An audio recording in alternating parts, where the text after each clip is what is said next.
Welcome to Cricbuzz Chatter in association with Cricbuzz 11, the fantasy gaming app from the house of Cricbuzz. Now, we have had an absolute scorcher of a day. If at all Test cricket needed a boost, this is the kind of day that anybody would want to watch. Look at that, 387, 387, nothing to choose. England getting all out for 192.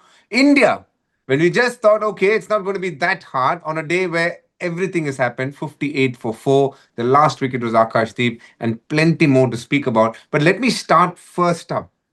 Our man right here, I think he has a crystal ball with which he sees a lot of things, especially England cricket. And you predicted that England could get all out, or in fact, bundled out quite, or collapse, the word you used. Why did you even feel that?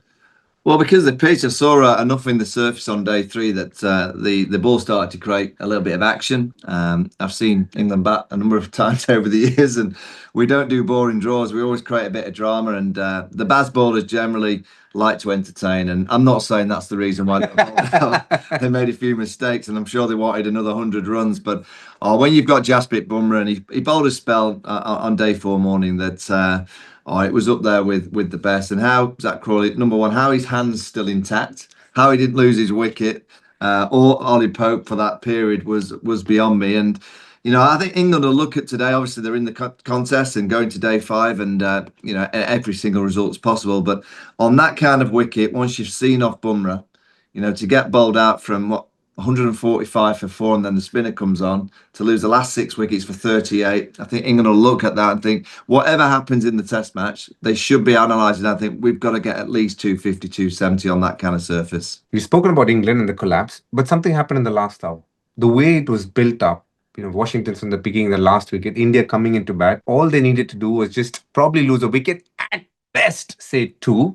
But they ended up losing 4. What did you feel like being in the atmosphere? You also go and do, after the game, you go and do some reviews. How is the atmosphere like, Michael? Well, the atmosphere was great, and it's going to be great on day 5. It's sold out, but I believe a lot of the tickets have gone to Indian supporters on day 5, so it's going to be blue. It was an electric atmosphere. You get that at Test match venues in the UK, but particularly here at Lord's. And it was England's real chance because, again, on day 5, the morning, they're going to have to start again. Brydon Carr's bowled a fantastic spell. That wasn't the Shubman Gill that's batted on Headingley. That wasn't Shubman Gill that batted at Edgbaston. There was a different Shubman Gill. I think there must be 2 of them because for the first time in the series, he played and missed at 4 of the 9 deliveries. He obviously gets out LBW. He looked not the calm Gill that I've seen throughout the Test match series so far. And that's just the pressure. That's just the pressure of this Test match. 1-1 in the series, a relatively low number in terms of the chase. And England with that finish, and Ben Stokes and Carse in a combination, they did bowl well. They didn't quite get it right with the new ball. And if you actually look at the dismissals, Akashdeep, that's a good delivery. Night Watchman goes.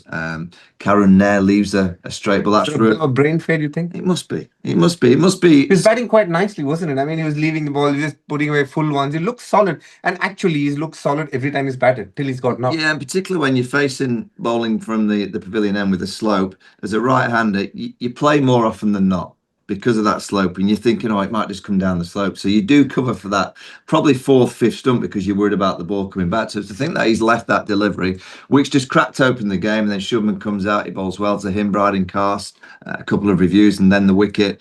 And then Akash, he's the first ever player that's been hitting the inside thigh and the right that needed tape. I've never seen a batter need tape, DK. Just like Zach Crawley and Ben Duck, it took a long time because they have short steps in walking from the dressing room through the long room. A long time to get out as well. That I feel he wasn't ready. He was just probably chilling, thinking, okay, ice bath time, and then wickets fall, and then Rishabh Pant's like, no, I think it's better you go. And then he just gotten ready there and said, let me go. And he was not ready because as he was walking in, he was wearing his arm guard, and then he came in, he had his gloves in his hand. He was just messy, sloppy to say the least. But at the end of it, played and he did the job he was sent for, which is to make sure he protected Rishabh Pant from batting today. Isn't that the job of the night watch? It is, yeah. But in actual fact, I think it's a big play because obviously Rishabh will come out in the morning. In fact, Akash should have been there and seen off 4 or 5 overs in the morning, got 10 or 15. That's a big play in the game. So Rishabh in that first hour probably holds the key to the whole Test match. But I want to ask you about Yashasvi Jaiswal. First innings he gets out to Jofra over the wicket. Second innings to play that pull shot when I've seen Jasprit play the cut shot so well, and that ball was there to be cut. Again, you're looking at your opening players when you go out under a bit of pressure. Your job as an opening batter is not just to obviously face the bowling, but to create a calmness. And that for me created a little bit of panic in the Indian dressing room. I'm going to describe a situation, and you should tell me if it's happened to you before or not, where you've gotten out to an absolute jaffer to a bowler, and you've thought about it a lot, and you've said, okay, I'm going to take him on. If he gives it shot, I'm going to pull it, play that statement shot. I think he came in with that mindset because a calm Yashasvi played in Edgbaston, all leads would have said, it pitched outside off stump, it moved away from him, he'd have just gone bang, cut. It was a cut ball at best, but he ended up pulling it because he's seen the length and said, here's my opportunity. I want to, almost hit against Jofra. He wanted to make his presence felt against Jofra. I think his ego was probably hurt a little bit with the way he got out. 3 balls, 2 beaten, one just absolutely, nicked off. And that's my reading of why Yashasvi played, because it was a very innocuous shot, so to say. He wasn't in position, wasn't in control, and then you top pitch one and you're just thinking, here we go again. But you usually say, it's a soft dismissal. It Yeah, is. India can't afford too many more soft True. dismissals when you're chasing And another big one, not soft three. dismissal I feel today was Karunaya. We discussed about him, but do you think the way he got out, time could be running out? Do you think Indian team could be think? I feel bad asking this because I really feel his time shouldn't run out. He's looked solid when he's played. He's come in pressure situations, Yeah. felt at ease, but just not got on to a good Do you know what it'll come down to, DK? We've all been involved in cricket for a long period of time. If India win, I think he'll be fine. If India lose, I think his time will be up. That's just the nature of the beast. If England lose tomorrow, there'll be so many questions about 2 or 3 of the England players. That's just, again, the nature of playing at the highest level. If England win from this position, you kind of debate what's kind of gone wrong, but it's 2-1 in the series and you move on to Old Trafford. So I think for Karen there, he needs Rishabh Pant, KL Rahul, who's been magnificent. The likes of Jadeja to hold their nerve, get India over the line. And I think if they win here, you would think that Karen will probably get another Test match at Old Trafford. If they lose here, that leave today will get analysed a lot more than we're analysing it now. So he needs his batters to play nicely in the morning to get that victory. And if they do end up playing nicely, it'll be quite an exciting day. It's just very similar to the day that we've had. Very exciting to say the least. And if I have to use the word exciting, I also have to speak about the exciting contest that's available on the Cricbuzz 11 app. All you need to do is just download it and pay 1 rupee, and you can play any of the exciting contests that you can want and also do really well at it. The next point that I want to speak about is a guy who's from my neck of the woods. His name is Washington Sundar. No one expected him to pick 4 for 22, but he ended up doing it all 4 big wickets. And pole is the only form of dismissal he had across the 4 batters. Oh, when England get bowled out in Pakistan on dusty pitches, or in India, on the spinning wickets, I kind of go, it's difficult. For Washington to get 4 for on the back of England being 145 in front, 4 wickets down. Ben Stokes is working hard. Joe Root, England's best player, has been playing nicely. To then think they're bowled out for 192, you think, something's not right. And for Washington to get 4 for on a pitch that's offering more to the seamer, I think England will look at that and think that whatever happens in the game, you've always got to analyse, could they have played any better? I don't think England have batted great today. To only have batted for 60 overs, to only have given the bowlers 60 overs rest in the dressing room, that's not enough. They might get away with it, and it might be a brilliant end, and I'm sure we'll get some drama. But if England want to be a top team, a brilliant team, you can't allow an off-spinner that just drifted it nicely. I think the ball to Jamie Smith was a good ball.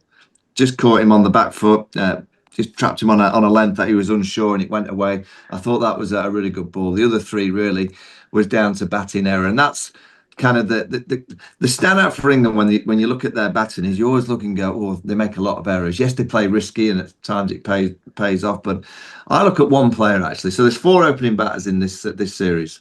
You've got Zach Crawley, who's a risk taker. He's failed twice here at Lords. Ben Duckett is a busy risk taker. He's failed twice here at Lords. Yashasvi is a gambler, an attacker. He's failed twice here at Lords.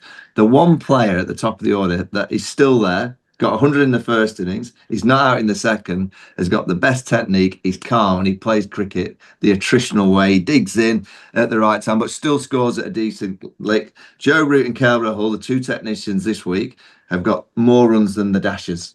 So it's just a little bit of a reminder, DK, that you're allowed to play with a little bit of that straight bat technique, and you can hang in there because the Dashers so far this week have been found out slightly. It's also an opportunity for you to go and play a lot of the exciting games in the Cricbuzz 11 app. Don't forget, all you need to do, download and pay 1 rupee, and you can play the game. And after playing those exciting games, you can turn on your televisions and watch the last day. The one thing that India did do well was come in with a lot of aggression. And the man who spearheaded it is Bumrah. He bowled an outstanding spell. But let's speak about the others here. Siraj, I thought he bowled his heart out. It was Yeah. brilliant to watch. He gives you everything. Picked up 2 for 31, gave it literally everything, and nicely supported by the likes of Akashdeep and Nitish Reddy. Yeah, I mean, I thought India bowled really well. I don't think it's easy when, you're kind of chasing the game, you're in the third innings and you're desperate for wickets. But Mohammad Siraj's spell from the pavilion end this morning was right up there. Bumrah, how he didn't pick up 2 or 3 in that opening 5 over burst is beyond me. That was, at times I thought, oh, that's brutal. This is unfair. It's dangerous. The ball was just flying off a length, and Zach Crawley showed the courage that you require at the top of the order. Did brilliantly to survive that opening burst, and then he had that lapse against Nitish Kumar already. But there's something about Mohammad Siraj. I think if you said to me, of all the players that play for him, of course I want Bumrah in my team. But there's something about Mohammad Siraj that I love. He just runs in all day for the captain, for the team. He always gives it everything. He gives it a bit of chirp. He gives a send off. I don't mind that. When you get a batter out, you're allowed to just let him know that you've got him out and he's on his way back to the shed. But Mohammad Siraj for me is the engine room of this attack. Engine room, is the it? engine week in, because Jasprit we know can't play every Test match, so you need as a captain someone that you can bank on. And I think Shubman already knows that he can bank on Mohammad Siraj. No, where I give credit to Mohammad Siraj and completely agree with Michael Vaughan is, unlike Bumrah, who had a bit of a break in the last test, he has played all 3 test matches, bowled his heart out in the test match at Edgbaston, 3 days later turned up and absolutely has got it spot on with his attitude. I don't think he bowled as well as he would have liked in the first innings, but the second innings, when he felt the game was on the line, he needed to do something. Now, if I have to tell you as a viewer, if you haven't watched the test match live, the one thing that's happened in the Lord's Test is from the pavilion end, there's not too much happening. From the nursery end is where Bumrah bowled. There's a lot happening in terms of the bounce, the variable things that you get in a test match pitch. From the pavilion end, it's been quiet. And that's the end Siraj bowled from and bowled beautifully. Picked up 2 wickets, got the wicket of Ben Duckett. Pure aggression, short ball, went at him. Ben Duckett, a good player of the short ball, couldn't get under it, got caught in mid on. And then the next wicket was even better. Ollie Pope, he's been struggling a little bit, but again, got the ball back to come in the wobble seam. Akashdeep bowled a really nice spell, had the wicketkeeper up and troubled Joe Root a little bit as well. And there was one shot played, and we will come back to that. But Nitish Reddy, a word on him, I thought he is really showing his value as an all-rounder. Came in, picked up an important wicket of Zach Crawley. He had batted that through that tough spell, but got out to Nitish Reddy playing a very ordinary shot, which I thought a cover drive with no sort of control. And for me, it's the best time of the day because I can now put Michael in the hotspot. India has actually bowled well. There's no doubt about it. But there were a couple of shots that was played that was, I don't know, ordinary is a good word to use, you think? What is happening? What do you think they're thinking, Michael? Well, for me, the management will say it's down to the player to go out and react, but it's clearly a message because this England side on a regular basis, when the ball does something, they have a mindset that they go.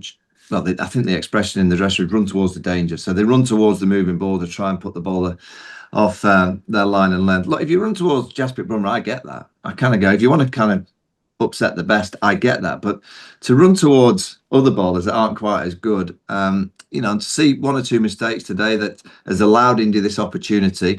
If England win this Test match, it'll be down to Joe Root's 100 in the first innings and the bowling. A lot of the batters this week have made a lot of errors, and they may get away with it. I still think we're in for a classic on day 5. They may get away with it, England, but if they really want to be that team that Ben Stokes has said he wants them to be, which is the best in the world, you can't have a batting unit that every time they're under ultimate pressure. The second innings at Edgbaston, they were blown away in 60 overs on a good wicket. They've been bowled out again in 60 overs here. 4 for 20 odd to an off spin, and that's not really spinning the ball. I think it's an England batting lineup now that when they're batting first in particular, that third innings of a game, you really have to think and you have to play smart cricket. And they got a huge amount of praise for the chase at Headingley because they played smartly. But in this instance, where they've had to bat first, in the first innings, they dug in and they played nicely. But you're looking at a lot of those dismissals. I mean, there's been 12 English batters this week that have been bowled, castled. 12 out of 20 dismissals. I think it's equal with Something like in 1884, back in Australia, England had 14. So it's the second worst since then. And when you start talking about the 18th century and breaking records, you know you're going into the kind of depths of despair. I just think they can be better than that. Harry Brook's a perfect example. Harry's a better player than that. Harry did the work with those fine sweeps. You play the fine sweep to get that fielder finer. And then he thought, I can Go square. square sweep someone ball at 85 miles an hour. It's near on impossible. I think Sangakkara summed it up quite nicely. Exactly what Michael said. He played the two lap sweeps, which is well thought out shots. There was no fielder. He brought the fielder finer and he went for a square sweep, which was all definitely laced with arrogance. Not something you would like to see in the replay because he's better than that. That was a full ball on the leg stump. All he needed to do flick the ball because the gap was big and he'd have got a boundary for that. And he did that actually against Nitish Reddy. But this one against Akash Deep, he got a bit arrogant, played a very, very ordinary shot considering the situation. And he was actually dominating the Indian attack. I preferred him whacking it down the ground. The shot down the ground was perfect because he plays that with great control. As soon as you're playing across the line on a pitch with uneven bounce, well, you run the risk. You run the risk. You're better off playing with a full face and going straight down the ground. And I'd back Harry Brook if he wants to go down the ground. More often than not, I think he's got a better chance of striking it. And another batter who's been under the scanner a bit for some time now has been Ben Stokes. For England, he's obviously the talisman. He is someone who comes up with the goods, delivers under pressure, has won England many a game over a period of time. Under pressure, Ben Stokes delivers. But if you do look at his batting record, it's been rather ordinary over a period of time. And that one tells you everything you need to know in terms of just playing in Test. That I think a lot of it has got to do with injury as well. But he's faced the least number of balls. So. Yeah, I mean, he's batting like against seam. I really like his like setup against the likes of Bumrah and Co. I think he lines up the seamers as well as any England player. I think his technique is excellent against seam ball. Against spin, he has this method where he likes to stay back. You know, and I look at him, even when the ball's not spinning, I think, well, you're going to get trapped on the back foot because I think spinners now know that you kind of get him forward, and then you just fire one in. He seems to always go back. And, you know, you look at those numbers on the screen with an average of 19 and an average of over 40 against pace, 19 against spin. And that's where teams are going to target him. And I go forward to the Ashes. Nathan Lyon will be playing. If he comes in at number 6, guess what Australia are going to do? As soon as Ben Stokes goes out there, they'll say, there you go, there's Nathan Lyon. I actually thought last year, there could have been a way of Ben Stokes batting at 3 because he plays seam so well, and maybe putting Ollie Pope in the engine room. They've stuck with Ollie Pope at 3, got 100 in the first innings of the series, has played nicely, but has struggled since. And I still stick by that in a way that, you know, I think Ollie in the engine room against spin, the older ball's probably got more of a chance of having a longer kind of spell than at number 3 when the ball and the quality of that, you know, that ball today that nipped out his technique was slightly questioned. Look, England aren't going to change it now, but it might be something that they could look at. And it might be something that, are we in the realms of an era where do you need the same number 3 in the first innings and the second innings? Obviously, Ben Stokes, if he bowls a lot, you'd want to bat more in the engine room. But in the first innings, if you bat first, is he the best number 3 that England have potentially? And why not he bat number 3 in the first innings, if they bat first, and maybe in the second innings you're dropping down? I'm just trying to come up with a solution to try and give England the best chance of getting more runs under pressure. Because at the minute, when they're under ultimate pressure with the bat in hand, they're all right when they're chasing a number. But when they bat first and they're having to really think, they get a little bit confused. That's a very interesting thought, actually. So what Michael is saying is, if it's first batting, why not Ben Stokes at 3? And if it so happens that he's bowled a lot, then obviously you can shift down to 6. Isn't that what you're trying to say? Yeah, I just think I just wonder whether we're in an era where, you know, these players are so flexible in white ball cricket, of batting in different positions. Could it be possible to take place in Test match cricket again? Just a thought. I'm not too sure whether it's possible, but I do think Ben Stokes against seam has a fantastic technique. So why not put him at the top? Very interesting. One that's always up for debate. Now, the most intriguing part of me sitting with Michael is actually going fast forward. Michael, you looked into that crystal ball and gave us a very good picture, a very perfect picture. Can you please tell us, because a lot of the fans out there are very, very keen to know, what does Michael think about tomorrow? Well, first and foremost, you're a young chap. Zane came in today and nicked my bag of sweets. So I'll look towards day 5 and he's not getting that. All right. Keeping my sweets on day 5. I will say if Rishabh Pant gets over 30, India will win the Test match. If England get Rishabh for under 25-30, I think England are going to win the game. Oh, exciting, isn't it? 135 runs for India to get. Where's it heading, DK? KL, he holds the key. For me, KL Rahul holds the absolute key because they have four proper batters: Rishabh Pant, Jadeja, Washington Sundar, and Nitish Kumar Reddy. So these four batters, along with KL Rahul, the man I believe who has the best technique so far, and he's shown that consistently, he holds the key for India. Indian bowlers have been brilliant. At times, I have to say they bowled way better than England as well. But today, the last hour, England were outstanding, showed how it needs to be done. So that means tomorrow, the big word, the word that a lot of people are actually very reluctant to speak, pressure will be massive when that Indian team comes out. Rishabh Pant and KL Rahul walking out at Lords on a sunny day, Monday, and it's sold out. Doesn't get better than this. On the same note, we will leave you now, but we will come back tomorrow, same place. DK, England are going to give India on day 5 40 overs of hell. On that vein, I'll say thank you so much from Michael and I, and you will be watching us same time on Cricbuzz Chatter in association with Cricbuzz 11.